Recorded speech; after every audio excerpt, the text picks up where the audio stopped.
부러우면 지는 거다라는 말이 한창 회자되었습니다. 자신감과 자존감을 잃지 말고 담대하게 힘있게 살라는 그런 의미일 것입니다. 어느 성도의 가정에 가족들이 다 모여가지고 신앙 이야기에 이야기꽃이 피었습니다. 누구누구는 기도 생활 참 열심히 하시는 모습이 아름답게 보이세요. 응답도 많이 받으시고 그렇게 기도에 즐거움이 있으니 참 부러워요. 가족 중에 한 사람이 이렇게 얘기했어요. 그랬더니 그러던 중에 아버지가 이렇게 얘기합니다. 우리도 그렇게 하면 되지 하면서 바로 이어지는 이야기. 라떼는 말이야 시작하는 거예요.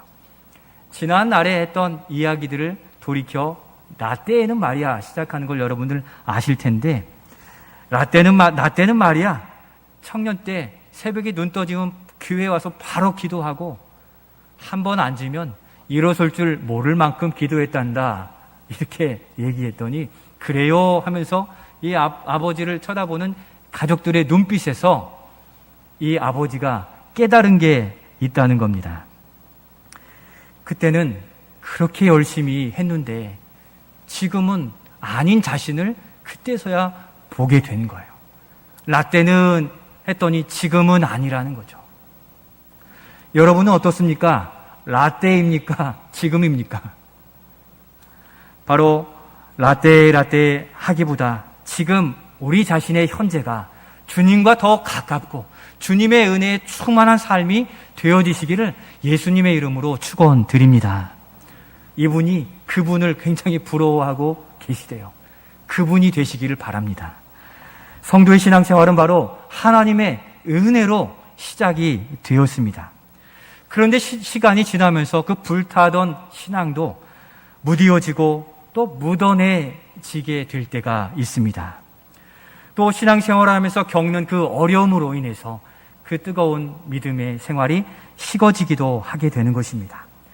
저는 오늘 말씀을 준비하고 묵상하면서 본문의 사도 바울이 참 부럽다 하는 마음을 가지게 되었습니다. 그는 신앙생활이 곁길로 시작되었지만 본 궤도의 은혜를 누리는 시작부터 사도행전 마치기까지 그 힘들고 어려운 하루하루 우리로 그렇게 살려면 살지 않겠습니다 할 만큼의 어려운 시간들을 기쁘게 살아간 모습을 가졌기 때문입니다. 그러면서 그의 삶의 현장을 바라보았더니 그 비결이 은혜가 충만한 삶이었기 때문에 고된 생활, 어려운 생활도 기쁘고 즐겁게 삶을 지켜낼 수 있게 되었음을 보게 되었습니다. 모든 성도는 은혜 받고 믿음의 생활을 시작하게 됩니다. 그러나 그 은혜가 지속되지 못하면 메말라지고 갈라지고 또 주어진 상황을 이해하지 못하고 넘어질 때가 종종 있게 될 수 있습니다. 그래서 멀어진 성도들도 있는 것을 우리는 알고 있습니다. 이 시간 사도 바울이 경험한 은혜 충만의 유익이 무엇인지를 다시 살펴보면서 사모하는 마음이 회복되어지기를 기도하고 또 그리하여서 우리도 사도 바울처럼 이 롱런하는 주님 부르시기까지 그 생활을 지속해 가는 그 은혜가 충만한 삶을 살아가시기를 예수님의 이름으로 축원드립니다. 먼저 은혜 충만하면 어떻게 살아가게 됩니까? 첫 번째 같이 한번 읽겠습니다. 의문이 벗겨지고 믿어지는 은혜로 살아가게 됩니다. 하나님께서 앞서 11절, 12절에 이성적으로 참 믿기지 않는 약속을 아나니아와 사울에게 해주신 것을 지난 시간에 우리는 살펴보았습니다. 아나니아에게 말씀하세요.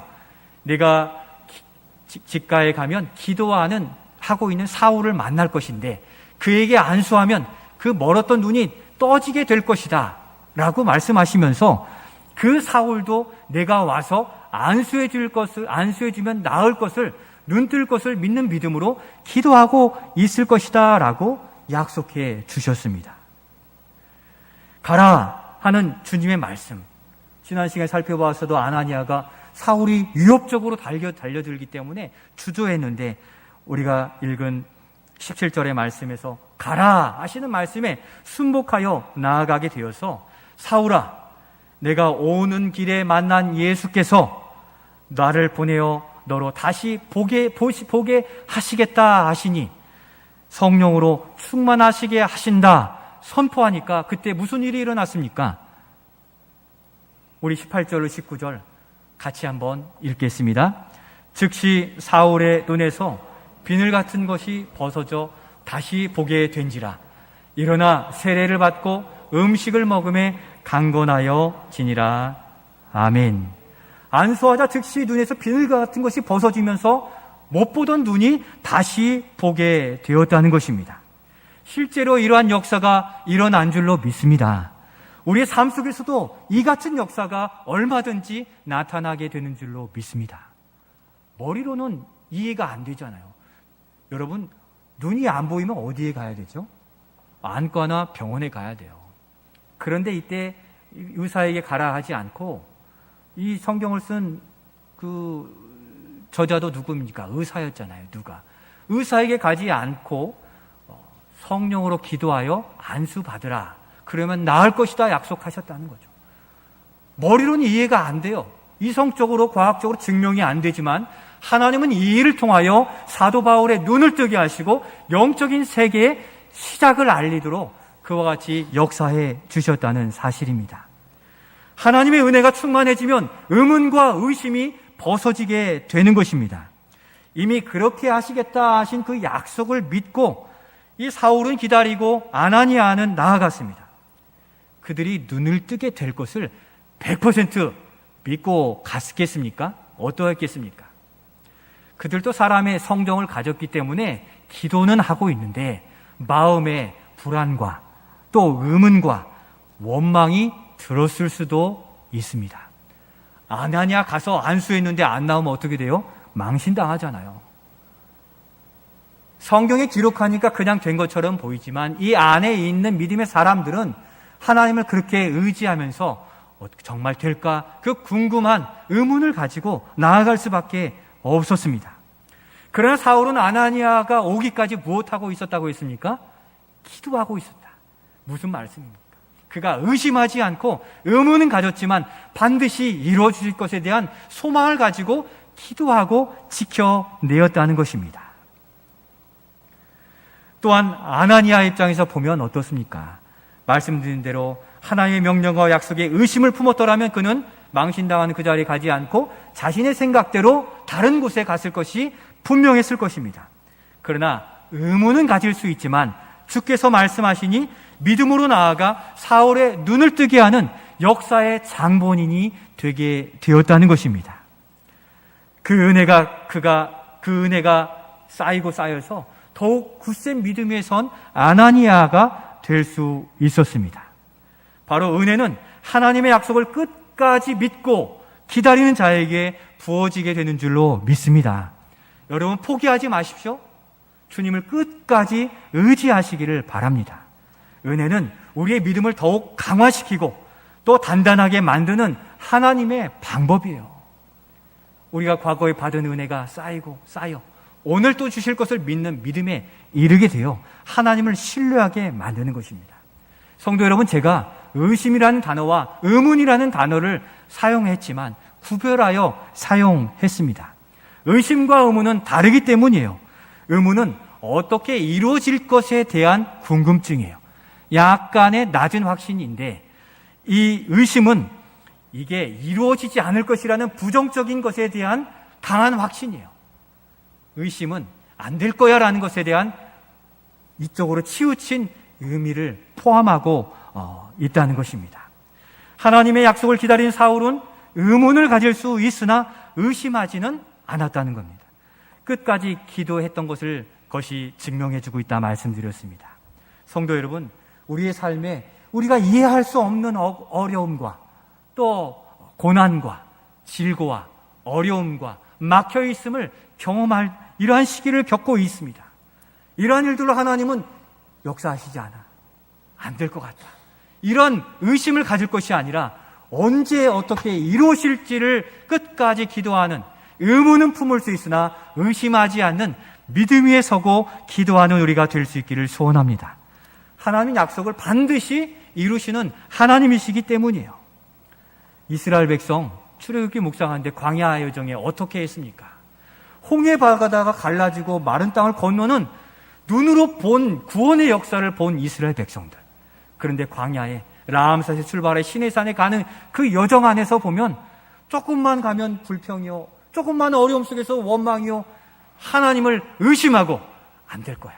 왜 우리를 애굽 땅에 두시지? 왜 여기로 불러내어 고생하게 하셨습니까? 왜 저를 예수 믿게 하여 세상에 억울함을 당하게 하고 또 이름에 먹칠을 하고 손해를 보고 이러한 고민과 어려움에 있지 않으십니까? 그러나 그럼에도 불구하고 의심을 거두시고 의문을 가진다면 기도하여서 하나님이 해결해 주시는 그날까지 기다리며 인내로서 살아가실 수 있기를 소원합니다. 눈에 보이는 대로, 입에서 나오는 대로 내뱉으면 불신앙에 빠질 수 있기에 주의해야 되는 것입니다. 은혜는 기다리는 자에게 임하게 되어 있습니다. 하나님의 때가 있기 때문에 더욱 바라보고 기다려야 되는 것이죠. 그런 때 악한 영들은 봐라, 안 돼. 그럴 줄 알았어. 잘못된 거야. 빨리 포기해 하면서 우리의 마음을 불안하게 하고 어렵게 하는 것입니다. 우리 안재령 선교사님이 몽골로 출국하셨습니다. 비자 발급이 이렇게 간절하고 기다림이 될 것은 선교사님도 우리도 알지 못했습니다. 몽골을 향한 선교사님의 열망과 의지가 얼마나 강했든지 그렇게 나가기를 결심하고 예배를 드리는 일들에 배낭을 메고라도 걸어갈 만큼 이렇게 강한 의지를 보이셨어요. 그 간절함이 몇 주간 기다림이 되었지만 하나님께서 우리의 문을 열어주신 이때에 보면 우리가 얼마나 부끄럽습니까? 한 주 지나다 보니 우리의 마음이 얼마나 힘들었습니까? 솔직히 그런 다른 마음 들지 않으셨습니까? 이게 사람의 마음인 거죠. 우리의 계획대로 되지 않으면 하나님이 또는 그 여정이 우리의 마음에 다른 것이 일어나게 되어 있습니다. 그러나 말없이 응원하고 인내함으로 기도해 주셔서 우리는 제1교회 두 번째 큰 선교의 걸음을 내딛게 되었습니다. 이번을 교훈 삼아서 하나님을 더욱 의지하여서 하나님이 열어주시기까지 우리의 가정의 문제, 또 집의 문제, 직장의 문제, 질병의 문제, 공부의 문제, 취업의 문제, 앞날에 대하여 의심을 버리고 은혜가 부어지기까지 구하고 인내하며 살아가는 우리 모두가 되실 수 있기를 소원합니다. 염려나 근심, 걱정이 가지면 이 불안이 찾아오게 돼요. 이 불안이 더 커지면 의심하는 이 불신앙에 이르게 될 수 있기에 성경은 우리로 어떻게 하라고 말씀하십니까? 빌립보서 4장 6절 7절 같이 한번 믿음으로 읽겠습니다. 아무것도 염려하지 말고 다만 모든 일에 기도와 간구로 너희 구할 것을 감사함으로 하나님께 아뢰라. 그리하면 모든 지각에 뛰어난 하나님의 평강이 그리스도 예수 안에서 너희 마음과 생각을 지키시리라. 아멘. 모든 일에 기도와 간구로 은혜 충만한 우리 모두가 되실 수 있기를 소원합니다. 사람들은 안 되고 우리의 마음에도 안 될 것 같다라는 이 의심이 다 사라지기까지 염려를 내려놓고 약속을 반드시 이루시는 주님을 의지하여 하나님을 의지하는 은혜가 충만해지시기를 예수님의 이름으로 축원드립니다. 두 번째로 은혜가 충만하면 어떤 변화가 나타나게 됩니까? 두 번째 같이 읽겠습니다. 은혜에 충만하면 사명자의 삶을 기쁘게 살게 됩니다. 은혜가 충만해지자 눈이 떠지고 일어나 세례를 받았다라고 기록하고 있습니다. 그리고 즉시 사울이 무엇하러 나아갔습니까? 우리 20절 말씀 확인해 보겠습니다. 즉시로 각 회당에서 예수가 하나님의 아들이심을 전파하니 아멘. 예수를 믿지 않던 그가 즉시로 각 회당에 다니면서 예수가 하나님의 아들이십니다. 예수님을 믿어야 구원을 얻습니다. 삶의 어려움을 기도와 간구로 말씀으로 이겨낼 수 있습니다. 전파하며 다녔다고 기록하고 있습니다. 또 세례를 받았다는 것은 그가 평생 저주하고 부인했던 예수님을 구주로 영접하고 믿고 따르겠다는 신앙의 고백입니다. 그가 주장해왔던 삶과는 완전히 180도 다른 삶을 살게 되었습니다. 이것이 이성적으로 불가능한 일 아니겠습니까? 평생 자신의 모토를 가지고 살아왔는데 어느 날 아니라고 하고서 그가 저주하고 부인했던 예수님을 믿는다는 것은 그 안에 놀라운 일이 일어났다는 증거인 것이죠. 그도 그럴 것이 그가 율법학자였기에 구약 성경에 아주 능통했습니다. 그래서 600여 가지가 넘는 율법을 지킴으로 구원의 조건을 자기가 만들려고 했던 그런 사람이었어요.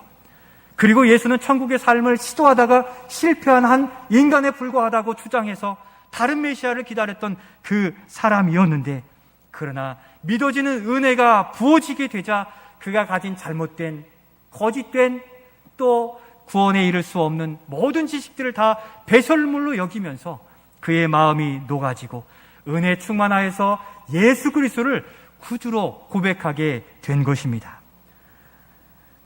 오늘날에도 이 믿지 않는 사람들 중에 성경을 오독하고 십독한 사람들도 참 많이 있습니다. 그러다 보니까 믿는 사람들에게 오히려 믿는 사람을 가리키듯 성경의 구절을 뽑아서 이야기하는 경우들도 우리가 많이 듣게 됩니다.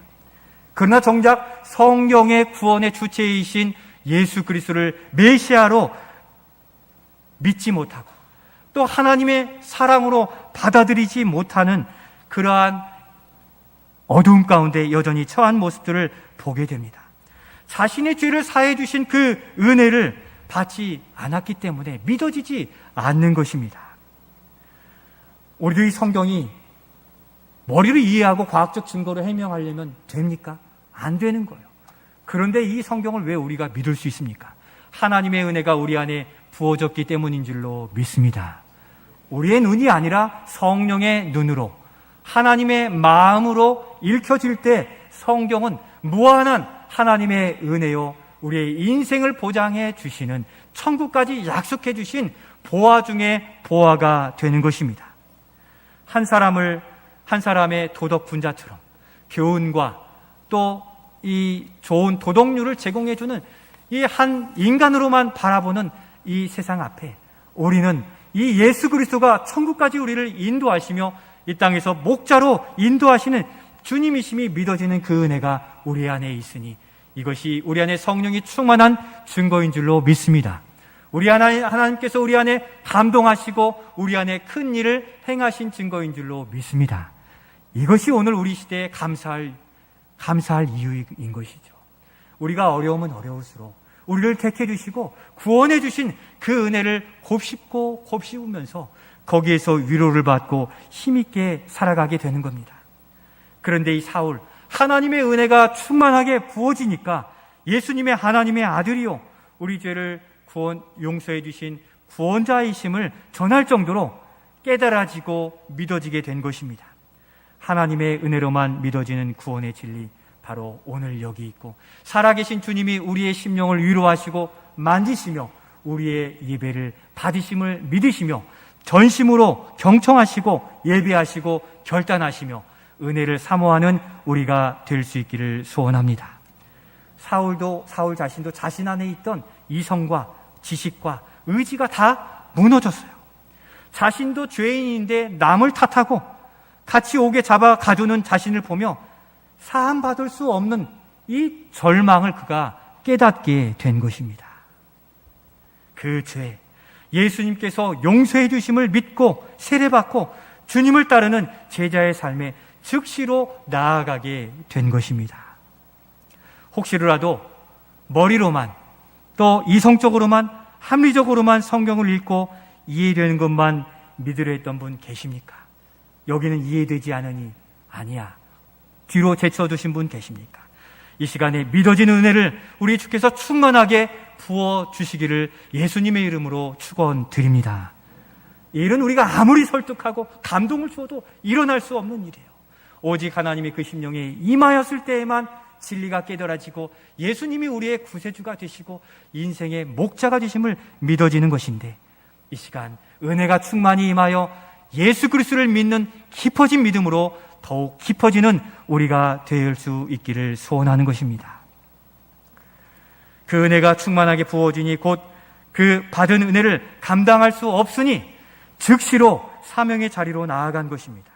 아나니아를 통해 주신 그 사명을 자기의 사명으로 받아 나아갔는데 무엇이라 말씀하십니까?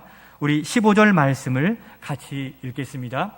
주께서 이르시되 가라, 이 사람은 내 이름을 이방인과 임금들과 이스라엘 자손들에게 전하기 위하여 택한 나의 그릇이라. 아멘. 율법과 도덕으로 구원 얻는 것이 아니라, 택한 백성들을 부르시어서 구원받은 그곳으로 머무르시는 것이 아니라 바로 이스라엘 자손들과 이방인들에게 전하기 위한 택한 그릇으로 우리를 삼아주심을 사도 바울이 깨닫고 그가 즉시로 다메섹 지역에 복음을 전하러 나아갈 수 있었던 것입니다. 은혜가 충만하면 사명자로 나아가게 됩니다. 그래서 사울이 바울 되고 소아시아와 바다를 건너 유럽과 로마 또 땅끝까지 이르는 복음을 전할 수 있는 헌신자가 될 수 있었습니다. 오늘 우리를 구원의 은혜로 부르신 주님은 우리에게도 동일하게 너희가 나의 택한 그릇이다 라고 말씀해 주십니다. 오늘 우리에게 주신 사명의 자리는 어디입니까? 때마다 상황마다 다르게 허락해 주실 것입니다. 코로나가 없는 그때에는 자유롭게 나아가 아우니치도 하고 밖에 나가 노방전도도 하고 믿음의 일들을 감당하게 하셨다면, 코로나1 시대에는 전교인 전도대회로 지키는 일들과 구원한 일들의 관계전도로서 우리로 감당하게 하시는데, 이것이 우리가 받아야 될 사명의 그릇이 아니겠습니까? 또한 각자의 삶 속에서 가정을 향하여, 친구를 향하여, 동료를 향하여 그를 품게 하시는 일들이 우리의 이 시대에 주시는 한 사명이 될 수 있는 것입니다. 우리가 힘이 있을 때, 건강이 있을 때, 재능이 있을 때, 또 재력이 있을 때, 우리가 시간이 될 때 우리가 지속하여 이 사명을 감당하시는 주님이 원하시는 그 선택된 참된 좋은 그릇이 될 수 있기를 소원합니다. 우리 안성교사님이 이 어려운 시대에 그렇게 강한 의지로 나아가겠다는 것 무엇 때문입니까? 은혜가 충만하기 때문이에요. 그렇지 않으면 조금 더 했을 것입니다. 악한 영들은 그 마음에 심어두어서 조금 더 했을 터인데, 지금 우리와 함께 몽골 땅에서 예배하고 계시지 않습니까? 저도 그저께 몽골로 나아가시는 우리 선교사님을 배웅하고 돌아오니까 몸이 천근만근 무겁고 힘들어요. 몸은 피곤한데 뿌듯함과 하나님의 사역에 동참한 기쁨이 여운으로 지금도 자리하고 있습니다. 이 30분 선교사님을 만나 배웅하기 위해서 8시간, 9시간을 다녀온 일들이 계산기로 두드리면 이게 가능한 일입니까? 할 수 없는 일인데, 선교의 문을 여시겠다고 하시니 마음을 주신 그 동행한 일꾼들과 그 먼 거리를 힘들고 어렵지만 문을 여는 마음으로 다녀오니 힘들지만 마음의 기쁨과 선교의 큰 걸음에 동행한 그 은혜를 누리게 된 것입니다. 그렇게 쓰임 받음이 기쁨이 되는구나 하는 것을 더욱 확인하게 되었습니다. 여러분, 주변을 돌아보십시오. 이 어려운 시대에 우리를 택하여 어느 곳에 그 그릇으로 사용하려 하고 계십니까?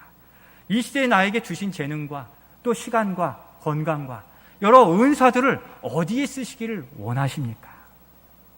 우리가 바라보지 않으면 악한 영들은 눈을 다 닫아서 움츠리게 만들려 하기에 피곤할 수 있지만, 거기에 진짜 기쁨, 진짜 보석, 또 보화가 있음을 기억하시며 믿음으로 나아가실 수 있기를 소원합니다.